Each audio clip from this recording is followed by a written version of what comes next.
ദിവസങ്ങൾ ആഴ്ചകളായും, ആഴ്ചകൾ മാസങ്ങളായും, മാസങ്ങൾ വർഷങ്ങളായും കടന്നുപോയി.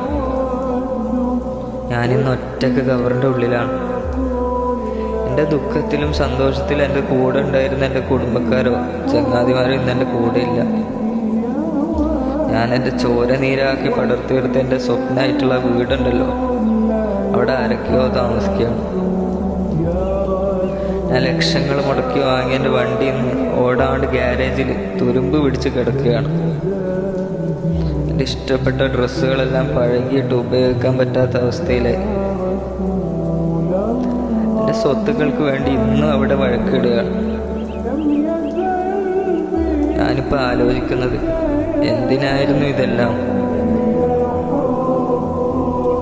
ഇവിടെ ഞാൻ ഒറ്റക്കാണെന്ന് നേരത്തെ പറഞ്ഞില്ലേ, അതിലൊരു ചെറിയ തിരുത്തുണ്ട്. ഇവിടെ എനിക്ക് എൻ്റെ കൂടെ കൂട്ടിനൊരാളുണ്ട്. ഞാൻ ചെയ്ത എൻ്റെ പ്രവൃത്തികൾ,